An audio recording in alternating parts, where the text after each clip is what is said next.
날마다 나를 살리는 큐티 이성호 목사입니다. 오늘 큐티 본문은 시편 37편 21절에서 40절까지입니다. 하나님, 의인을 지키시는 하나님을 찬양하고 감사합니다. 말씀해 주시옵소서. 듣겠습니다. 의인을 지키시는 하나님은 첫째로 종일토록 은혜를 베푸시고 자손들에게 복을 주십니다. 21절과 22절입니다. 악인은 꾸고 갚지 아니하나 의인은 은혜를 베풀고 주는도다. 주의 복을 받은 자들은 땅을 차지하고 주의 저주를 받은 자들은 끊어지리로다 라고 합니다. 다윗은 의인과 악인을 대조하고 있습니다. 의인은 은혜를 베풀고 악인은 꾸고도 갚지 않는다고 합니다. 그래서 의인은 땅을 차지하지만 악인은 끊어진다고 합니다. 23절부터 보면 하나님께서 어떻게 의인을 보호하시고 인도하시는가를 잘 말씀해 주고 있습니다. 여기에 하나님의 섭리가 있습니다. 우리는 연약한 죄인이지 않습니까? 그래서 한순간도 하나님의 은혜가 아니면 넘어지고 자빠집니다. 그런데 하나님은 그런 우리를 향하여 손을 내미시고 그 손을 붙드십니다. 넘어지더라도 아주 넘어져 있게 놔두시지 않으시고 다시 일으켜 주십니다. 교회 개척을 하고 4년 만에 한꺼번에 어려운 일이 3가지나 찾아왔습니다. 임대로 있던 건물이 부도가 나고 쫓겨나게 된 상황인데 교회 내 사기꾼까지 잔입해서 교회를 상대로 사기를 쳤습니다. 게다가 제 아내가 유방암으로 큰 수술을 하고 항암 치료를 1년 이상 해야 하는 상황이 되었습니다. 그럼에도 불구하고 하나님께서는 저와 교회를 넘어지더라도 아주 넘어지게 하지 않으셨습니다. 아내가 항암 치료를 하는 동안 외곽에 땅을 사고 예배당을 짓게 하셨고 코로나 가운데도 교회가 조금씩 성장할 수 있도록 인도하셨습니다. 아내는 지금 수술 후 6년이 지나면서 더 건강해지고 돕는 자의 역할을 잘 하고 있습니다. 매일 큐티하면서 영적, 육적 건강을 잘 챙기고 있습니다.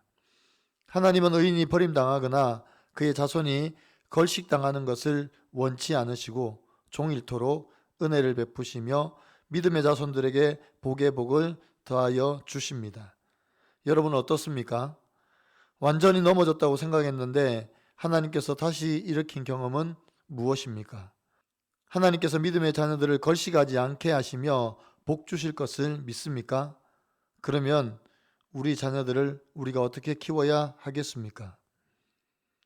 의인을 지키시는 하나님은 둘째로 그의 마음에 하나님의 법을 주셔서 실족하지 않게 하십니다. 27절입니다. 악에서 떠나 선을 행하라. 그리하면 영원히 살리니 여호와께서 정의를 사랑하시고 그의 성도를 버리지 아니하심이로다.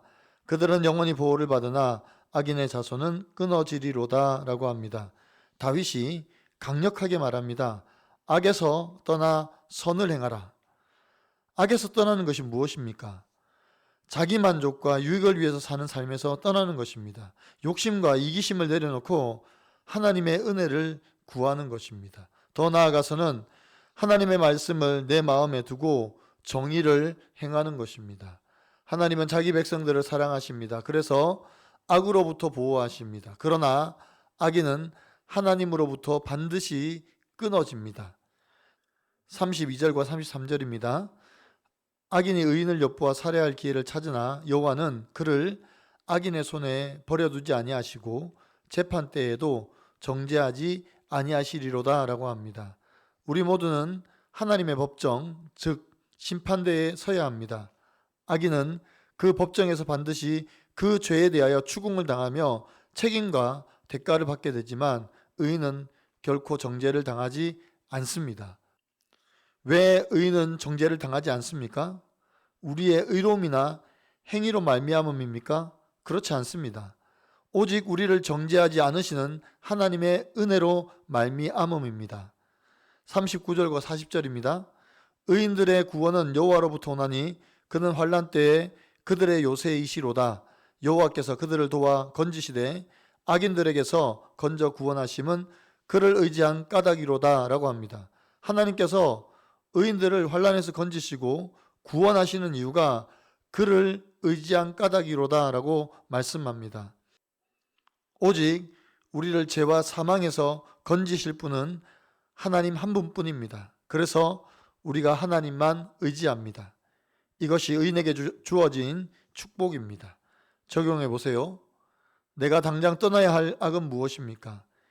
이 정도쯤은 괜찮겠지 하고 넘어가는 죄는 무엇입니까?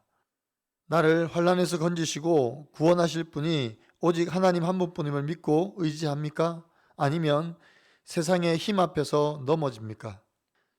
남편 고난과 아들 고난으로 저의 죄와 수치를 다 고백하고 죄에서 건져주신 은혜를 간증하며 다른 사람들을 살리기를 원한다는 한 성도님의 큐티인 묵상 간증입니다. 청년 시절에 저는 스스로 옳게 여기고 누구의 말도 듣지 않았습니다.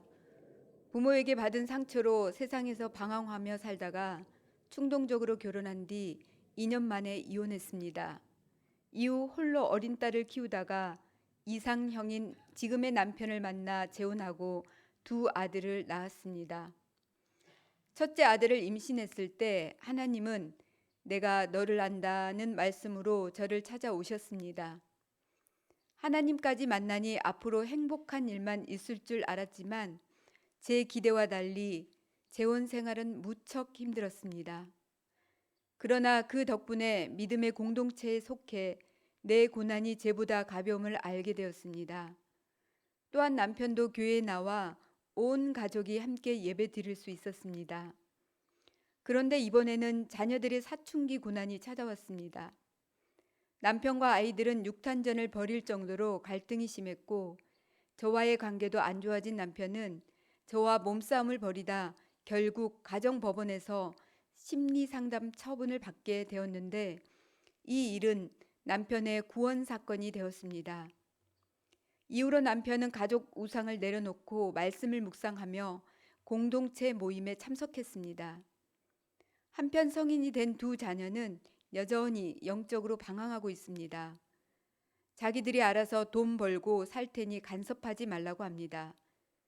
특히 첫째 아들은 청소년부 부스태프로 섬기며 간증도 했는데 공동체를 떠나는 모습을 보니 너무 안타까웠습니다. 청년 시절의 저를 보는 것 같아 가슴이 미어졌습니다. 아들이 공동체를 떠난 일은 저와 저희 부부의 교만, 나아가 친정과 시댁 식구들의 죄까지 회개하라고 주신 구원의 사건이라고 생각합니다. 이제는 저의 죄와 수치를 다 고백하고 죄에서 건져주신 하나님의 은혜를 간증하며 다른 사람을 살리길 원합니다.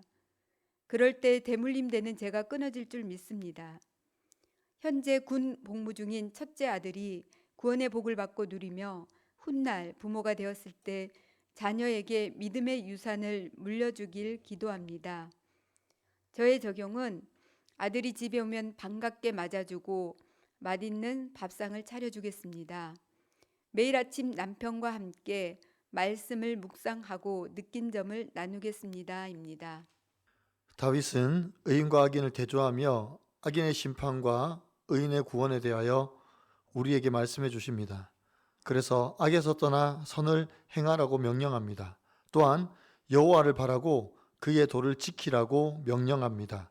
그 이유는 악인은 지금 잠깐 무성한 나뭇잎 같으나 곧 떨어지고 시들어져서 찾지도 못하게 될 것이지만 의인은 땅을 차지하고 거기서 영원히 살 것이기 때문입니다. 사랑하는 성도 여러분, 지금 내가 떠나지 못하고 있는 죄악이 무엇입니까? 이 정도는 괜찮겠지 하고 넘어가는 죄악은 없습니까? 하나님은 저와 여러분이 죄악에서 돌아서 의인의 길로 행하기를 원하십니다. 의인을 지키시는 하나님은 자기 백성들에게 반드시 구원과 풍성함을 주실 것이기 때문입니다. 오늘도 하나님의 법을 지켜 행하며 그의 입에 지혜와 정의를 두고 살아서 나도 살리고 이웃도 살리는 저와 여러분이 되기를 간절히 축원합니다. 기도드립니다. 의인을 지키시는 하나님을 찬양합니다.